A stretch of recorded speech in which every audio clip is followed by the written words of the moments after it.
نتيجة مباراة الأهلي وبورتو. وسام يعادل بيليه وإعادة هيبة العرب 7 أرقام تاريخية بعد تعادل الأهلي مع بورتو.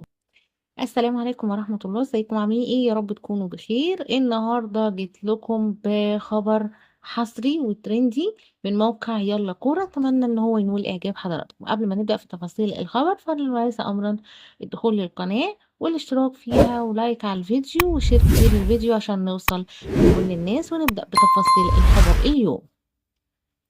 حقق النادي الأهلي العديد من الأرقام التاريخية من خلال مباراته الوداعية في كأس العالم للأندية 2025 أمام فريق بورتو البرتغالي. الأهلي ضيع انتصارا تاريخيا أمام بورتو في مباراة ماراثونية شهدت مهرجان أهداف، لكنها لم تكن كافية للتأهل لثمن النهائي.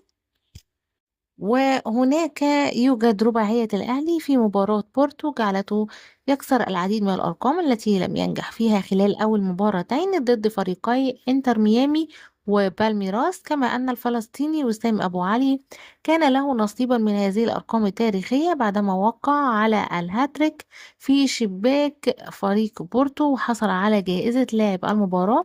وإليكم جانب من الأرقام المميزة التي حققها الأهلي من مباراة بورتو. أول فريق عربي يسجل 4 أهداف أمام نادي أوروبي في بطولات فيفا للأندية. أول فريق عربي يسجل 4 أهداف بمباراة واحدة في كأس العالم للأندية 2025 بنظامه الجديد. أكثر نادي عربي يسجل أهدافا في النسخة الحالية من المونديال. أكثر نادي أفريقي يسجل أهدافا في مباراة واحدة بالبطولة بعد خطي سان داونز 3 في مواجهة بروسيا دورتموند.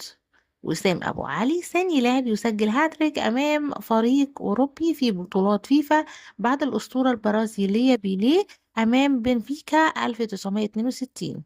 حافظ الأهلي على سلسلة اللا هزيمة أمام أندية البرتغال تاريخيا بعدما فاز على بنفيكا مرتين من قبل.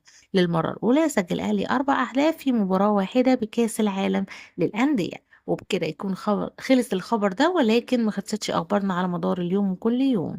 لو الفيديو عجبكم ووصلكم قبل أي حد تاني ما تنسوش لايك على الفيديو واشتركوا في القناة وفعلوا زر الجرس وشاركوا فيه عشان نوصل لكل الناس.